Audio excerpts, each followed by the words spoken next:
Hello and welcome dear students. तो आज का हमारा टॉपिक है sum of series of binomial coefficient. ठीक है, ये कुछ सीरीज दी गई है बाइनोमियल कोफिशिएंट में, इनका सम निकालना है। तो कैसे निकालते हैं ये आज के लेक्चर में हम सीखने जा रहे हैं। ओके, देखिए ये सीरीज दी गई है। अब तुम देख सकते हो जो भी ये बाइनोमियल कोफिशिएंट है ना, उनके ऊपर का सबस्क्रिप्ट नहीं दिया गया है। तो ऐसे केस में वो सबस्क्रिप्ट होता है n, अगर ना लिखा गया हो तो वो n होता है। ध्यान रखें, इसका मतलब ये लिखा हुआ है NC1, ये लिखा है NC2, ये लिखा है NC3, ये लिखा है NC4। ये अपर सबस्क्रिप्ट नहीं है, कभी इसको ही मानने लग जाओ कि 2C2 अच्छा 3C3 नहीं, ये प्रोडक्ट में लिखा हुआ है नंबर। क्लियर? तो अभी मैं क्या बता रहा हूं, इनका सम कैसे निकालना है। तो कभी भी मैंने बहुत अच्छे से बताई हुई है ये चीज कि आपको अगर सीरीज का सम निकालना है किसी भी, तो बेस्ट होता है कि उसे सिग्मा फॉर्म में बनाओ एंड उसकी rth टर्म निकालो। ओके, तो जैसे फर्स्ट वाला है ये, इसमें rth टर्म क्या होगी, tr, and that is if you can see it will be r into ncr। क्या? r into ncr। देखो r को 1 पुट करके देखो क्या आएगा, nc1। यस, 2 पुट करके देखो 2 इंटू nc2, फिर 3 into nc3 and so on, ये आ गया। और हमें निकालना क्या है, हमें निकालना है sigma of tr where r 1 to n। तो मैंने लगा दिया सिग्मा इस पे, r equal to 1 to n r into ncr। Easy, सही बात है। ओके, अब देखना ये वाला फॉर्मूला इसमें काफी ज्यादा यूजफुल है। कौन सा? ये देखो, ये प्रॉपर्टी कह सकते हो बाइनोमियल कोफिशिएंट की। NCR इक्वल होता है n by R n minus 1 CR minus 1। और ये हमने बहुत अच्छे पढ़ा है कि एक बार और मैं इसको नीचे ले सकता हूं, मतलब n by R into n minus 1 R minus 1 into वट n माइनस 2 CR माइनस 2। तो मैं इसी चीज को ऐसे भी लिख सकता हूं और ऐसे भी लिख सकता हूं एज पर माई रिक्वायरमेंट। ओके, और क्या लिख सकता हूं, ध्यान से देखते रहना। एक और काम किया जा सकता है, वो क्या है कि मान लो यहां पे लिखा है n+1 अपॉन r+1 और इधर लिखा है NCR। ठीक है, तो इसको मैं लिख सकता हूं n+1 CR+1। बात समझ आ रही होगी आई थिंक। जब इसको ऐसे लिख सकता हूं तो इसको ऐसे भी लिख सकता हूं। ऐसे समझ लो कि ये लिखा हुआ है n+1 CR+1। इसको और इसको बाहर लेके आ सकता हूं और फिर क्या बचेगा, NCR, जो कि ये है। तो वही फॉर्मूला दोनों साइड से देखने की जरूरत है। क्लियर? तो इसका यूज करने जा रहे हैं अब हम। देखना ध्यान से, ये जो यहां पे R है ना, ये प्रॉब्लम वाली बात है। इस R को आपको हटाना पड़ेगा हमेशा। सिग्मा के अंदर अगर इस टाइप से कोई भी R प्रेजेंट है, ठीक है, तो आपको उसको हटाना पड़ेगा, ये आपकी नीड है। हो सकता है R प्रेजेंट हो सकता है R+1 प्रेजेंट हो, ऐसे हो सकता है R+2 प्रेजेंट हो, कुछ भी हो, आपको उसको हटाना पड़ेगा। सही है? ओके, क्योंकि जो हमें चीजें पता है ना वो ऐसी कुछ है। देखना, सिग्मा NCR और x to the power r। तो ये r जब किसी की पावर में होता है, या मान लो 3 की पावर r, ऐसे लिखा हुआ है मान लो, तो अगर किसी की पावर में होता है तो कोई दिक्कत नहीं है, तब मैनेज हो जाता है ये। तब मैं बोल देता हूं कि अगर चलो r 0 से लेके n है तो ये हो जाता है 1 + 3 की पावर n। लेकिन पावर में हो तब, ये प्रोडक्ट में है तो दिक्कत वाली बात है, इसका हम कुछ नहीं कर पाएंगे। तो क्या करना पड़ेगा वो मैं तुम्हें दिखा रहा हूं। इसको हटाना है आपको कैसे ना कैसे। आपका जो टारगेट है वो ये सेट होना चाहिए कि जो भी प्रोडक्ट में R है उसको हटाना है आपको। और ये R वेरिएबल है, सिग्मा की को देखें तो R वेरी कर रहा है या नहीं 1 से लेके n तक, तो R को आपको हटाना है। कैसे हटा सकता हूं, देखो ध्यान से। n कांस्टेंट है, n क्या है, कांस्टेंट। R कौन है, वेरिएबल। n अगर सिग्मा के अंदर आ जाए कोई भी प्रॉब्लम नहीं है, सिग्मा से बाहर ले लेना, ठीक है। लेकिन आर जब तक सिग्मा के अंदर रहेगा तब तक प्रॉब्लम ही प्रॉब्लम है, ओके। तो उसको आपको हटाना ही पड़ेगा। देखो ध्यान से कैसे भाई, r इक्वल टू 1 से n, r ये वाला फॉर्मूला अप्लाई कर रहा हूं मैं, that is n by R n minus 1 C R minus 1। Clear? फायदा ये हुआ कि ये r कट गया, देखो सही है। और कौन आ गया? n। मैंने बताया n कांस्टेंट है, बाहर ले लो, वेरिएबल तो r है ना, तो n तो कांस्टेंट है, बाहर ले लिया, अंदर क्या बचा? तो देखो ये हमने अलग से लिखा हुआ भी है, इसका आंसर कितना आएगा? तो ये तो पता है हमें, ये क्या लिखा हुआ है, चलो बता भी देता हूं। इसका आंसर यहां लिख देंगे, यहां पे मैं तुम्हें बता देता हूं क्या है ये। r को 1 डालो, कितना आएगा? n माइनस 1 सी 0, 2 डालो n minus 1 C 1 and so on, n डालोगे तो n minus 1 C n minus 1। तो sum of all the binomial coefficient of the expansion what 1 plus x की पावर n माइनस 1। जो 1 plus x की power n minus 1 को अगर मैं expand करूंगा तो यही बाइनोमियल कोफिशिएंट्स आएंगे, उनका आपको क्या निकालना है? सम। और मैंने बताया है जब भी कोफिशिएंट्स का सम निकालना हो तो x को क्या पुट कर देते हैं? 1, या जितने भी अननोन होते हैं उनको क्या पुट कर देते हैं? 1। यहाँ पे अननोन x है, x को 1 पुट कर दो तो क्या आएगा? 2 की पावर n माइनस 1, और ये मैंने लिखवाया भी है अलग से, ठीक है। तो आंसर इज 2 की पावर n तो है ही यहाँ पे, इतने का आंसर क्या आएगा? 2 की पावर n माइनस 1। तो final answer is n into 2 की पावर n माइनस 1। इसमें क्या चीज को ध्यान में रखना है? तो ये चीज ध्यान रखें कि स्टार्ट कहां से हो रहा है। r को अगर 1 डालोगे तो क्या आएगा? 0, ओके। 2 डालोगे तो 1, ठीक है। n डालोगे तो n माइनस 1। तो पूरा कवर हो रहा है या नहीं? 0 से लेके यहां तक जाना चाहिए जो भी ये लिखा हुआ है।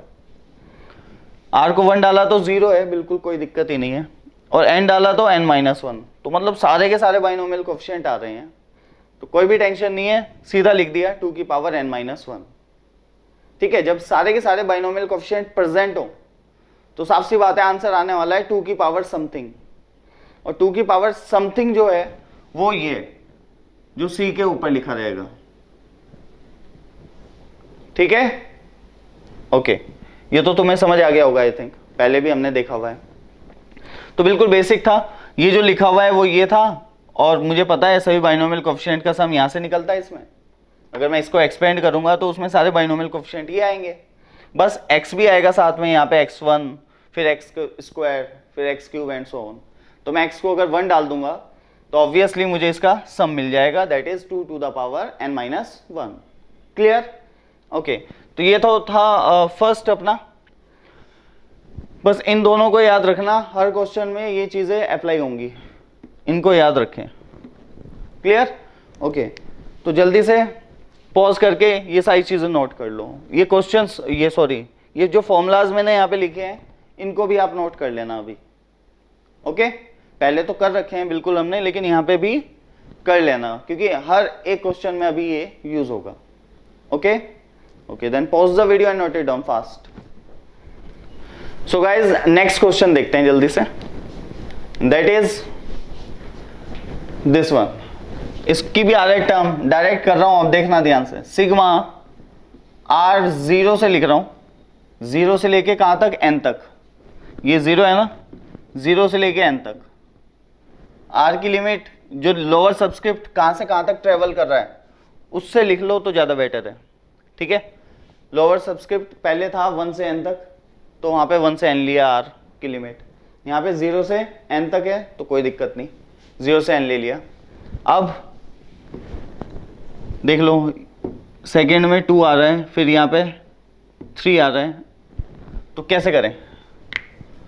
देखो यहाँ पे r की वैल्यू 1 है तो ये 2 है, ये 2 है तो ये 3 है, ये n है तो ये n प्लस 1 है। तो ऑब्वियसली r प्लस 1 NCR ये होगा इसकी आर टर्म, उस पर सिग्मा लगा हुआ है, तो ये सीरीज मिल जाएगी अपनी पूरी। कई बार कुछ लोगों को इसमें दिक्कत आएगी, तो अगर लास्ट टर्म दी गई है nth टर्म, तो उसमें n की जगह r पुट कर देना, वही rth टर्म होगी। ठीक है, जैसे यहां पे r+1 CR, जैसे पहले वाले में r इंटू NCR। ठीक है, तो nth टर्म अगर दी जाए उसमें n की जगह r पुट कर दोगे तो बात बन जाएगी। अब ये भी ध्यान रखें, यहाँ पे भी n है ऊपर, तो यहाँ पे r मत कर देना, r वहाँ पे लगाएंगे आप जो चीज़ वेरी कर रही है, जो चेंज हो रही है, हर एक टर्म में जो चीज़ चेंज हो रही है, जो फिक्स है उसको r से रिप्लेस नहीं करेंगे आप। ऊपर वाला सबस्क्रिप्ट तो n है हर एक जगह, लेकिन नीचे वाले यहाँ पे 3 है, फिर 3, ये 4 4, तो ऐसे ही यहाँ पे r और r मैंने लिख दिया। तो rth टर्म लास्ट टर्म से भी पहचानी जा सकती है, वो मैं तुम्हें थोड़ा सा बता रहा था अभी। अब देखो ध्यान से क्या कर सकते हैं। ओके, ये ध्यान से देखना भाई, r इक्वल टू 0 n और मल्टीप्लाई कर दो, क्योंकि जब आप इसमें फॉर्मूला लगाएंगे तो कौन बाहर आएगा, n/r, सही है ना। तो r कट करना है हमें, तो देखना प्लस सिग्मा अलग कर लिया मैंने और NCR को अंदर मल्टीप्लाई किया, एक टर्म ये आई एक ये आई, सिग्मा को सम पे डिस्ट्रीब्यूट कर सकते हैं, वही किया है। नाउ इसका आंसर देखना, इसका आंसर वही आएगा क्या जो अभी लास्ट क्वेश्चन में आया था, n इंटू 2 की पावर n-1। ठीक है, देखो ध्यान से, मैंने क्या किया, n/r कॉमन लिया, फिर n बाहर आ गया, वही जो लास्ट क्वेश्चन में किया है अभी, और यहां पे बनेगा n-1 CR-1।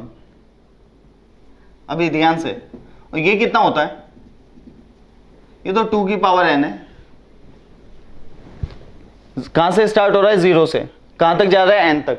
सभी बाइनोमियल कोएफिशिएंट कवर कर रहा है या नहीं भाई। r को 0 डालो तो क्या आएगा, NC0, 1 डालो तो NC1, 2 डालो तो NC2 और n डालो तो NCn। तो 0 से लेके n तक सभी बाइनोमियल कोएफिशिएंट प्रेजेंट है। आंसर क्या आएगा, 2 की पावर समथिंग, और वो समथिंग क्या होता है, जो c के ऊपर होता है, दैट इज n।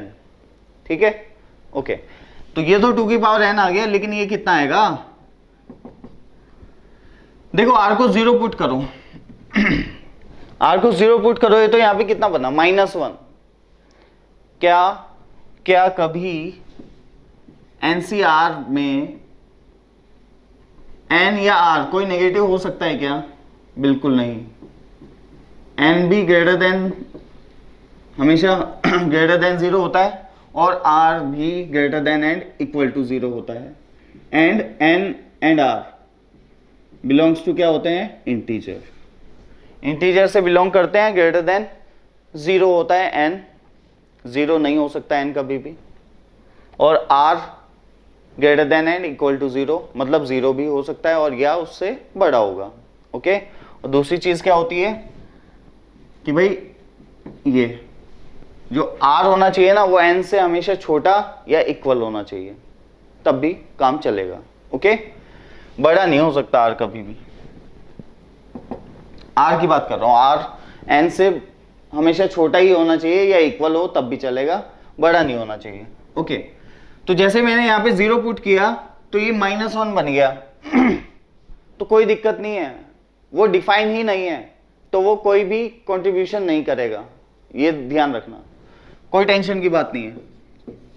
इसको अगर मैं लिखूं सीरीज में तो क्या लिखूंगा, देखना, r को 0 डालोगे तो क्या आएगा, n-1 C-1, और C-1 लिखने का कोई भी मतलब नहीं है, क्योंकि ये डिफाइंड नहीं है, तो कोई टेंशन नहीं है, इसमें टेंशन लेने की कोई भी बात नहीं है।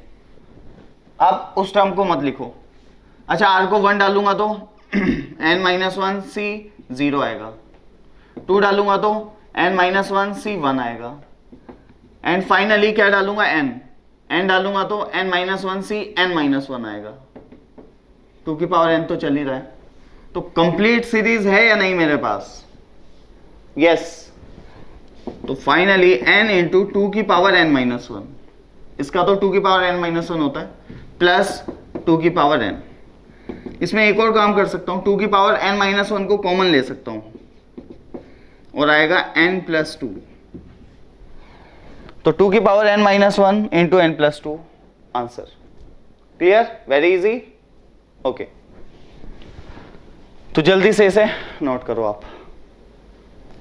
सो गाइज नेक्स्ट क्वेश्चन पे आते हैं जल्दी से। Okay, and this is 1 square into C1 and so on, जो भी है। देखो लास्ट टर्म दी गई है अगेन, तो मैंने कहा n की जगह ना r लिख देते हैं, NCR। ठीक है, n की जगह हो गया r। n कौन से वाला, जो वेरी कर रहा है, ये टर्म्स वेरी कर रही हैं। ऊपर वाला n तो फिक्स है, तो वो n ही रहेगा। ओके, क्या करें अब इसमें, r कहां से कहां तक है, लिमिट तो लिख दो, 1 से लेके n तक, 1 से लेके n तक। ठीक है, r कहां से कहां तक है, 1 से n तक। ओके, ध्यान से देखना, r वही है अपना 1 से n, r square n by r n-1 CR-1। देखो एक r कट गया तो n को बाहर लिया हो। भाई वेरिएबल को आप बाहर नहीं ला सकते, कांस्टेंट को ला सकते हो। 1 बाई r, सॉरी, एक पावर गई है बस r की, तो एक पावर तो रह गई अब भी, इनटू n-1 CR-1। एक पावर अब भी रह गई है, तो n-1 CR-1 ऐसे करके मैंने लिख लिया इसको। अब क्या करूं, अब इस r को भी हटाना है, ये तो फिक्स है, r तो रहना ही नहीं चाहिए सिग्मा में ऐसे। ठीक है, इस फॉर्म में, मतलब प्रोडक्ट फॉर्म में तो रहना ही नहीं चाहिए। अब हटाने के लिए क्या करूं मैंने कहा यार अगर मैंने इसमें दोबारा फॉर्मूला लगाया, तो साइड में देखो n-1 CR-1 में, तो बनेगा n-1 R-1 n-2 R-2।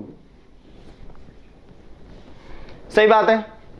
फायदा क्या होगा, क्या ये r कट पाएगा, नहीं, लेकिन कुछ ऐसा करो ना जो कट जाए, तो थोड़ा सा दिमाग का यूज करेंगे। n तो बाहर है ही हमारा, देखो r इक्वल टू 1 से n, और r को लिख रहा हूं r-1 और +1। क्या -1 कर दिया, +1 कर दिया, जो कि ये बन जाए। देखो फायदा क्या हुआ, अलग अलग कर लो। अब r-1 +1, अब इसको इसके साथ मल्टीप्लाई करो एंड इसको इसके साथ, n-1 CR-1, r वही है अपना 1 से n, प्लस सिग्मा r अपना 1 से n n-1 CR-1। ये इससे मल्टीप्लाई हुआ तो ये आया, ये 1 से मल्टीप्लाई हुआ तो ये आया। Clear, okay. अब देखो ध्यान से, n तो बिल्कुल बाहर में है, ये नीचे आएंगे तो r-1 से r-1 कटेगा, अंदर क्या बचेगा, n-1, उसे मैं बाहर ले लूंगा, n-1 बाहर आ गया, ये सिग्मा r 1 से n, यहां बचा n-2 r-2। भाई जब ये दोनों नीचे आएंगे तो फिर एक एक कम हो जाएंगे ना ऊपर नीचे, ये क्या बनेगा, n-2, वो लिखा हुआ है वहां पे CR-2, यहां पे आ गए, इजी। और ये कितना होगा भाई, ये तो देखते आ रहे हैं, कहां से आ रहा है, बस ये देख लो, स्टार्टिंग कहां से हो रही है, 0 से, एंड कहां हो रहा है, n-1, वहीं हो रहा है जहां पे होना चाहिए। तो ये तो फाइनली 2 की पावर n-1 बन गया। क्या बन गया, 2 की पावर n-1। Clear, okay. ये कितना, r को 1 डालो, कितना आएगा, -1, 1 - 2 है ना, तो -1। डिफाइन नहीं है तो छोड़ दो, कोई टेंशन नहीं है। r को 2 डालो, कितना आएगा, 0। ठीक है, 3 डालो तो 1, यस, 0 1, स्टार्टिंग की तो दोनों टर्म्स आ रही हैं, 0 भी आ रहा है, 1 भी, 2 3 4 सब आएगा। अब ऊपर तक देख लो, n डालो तो क्या आएगा, n-2, ऊपर क्या है, n-2, तो कोई भी प्रॉब्लम नहीं है। ठीक, n-2 C n-2, मतलब पूरा कवर कर रहा है, 0 से लेके यहां तक जाना चाहिए ना, और यहां तक जा रहा है। जब n पुट करोगे तो n-2, तो पूरा कवर दे रहा है। तो इसका मतलब answer will be n-1 into 2 की पावर n-2।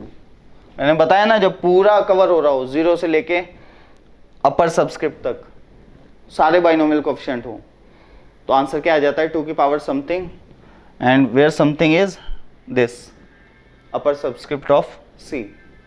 क्लियर? ओके। और प्लस में क्या लिखा है, 2 की पावर n-1। तो बस इजी। अब क्या कर सकता हूं मैं भाई, 2 की पावर n-2 को कॉमन ले सकता हूं, बाहर ले लिया मैंने। 2 की पावर n-2, सॉरी n है सबसे पहले बाहर तो, और फिर 2 की पावर n-2 कॉमन लिया, ये तो n-1 ही रह गया, और यहाँ पे a2 है अभी बचा हुआ, तो +2।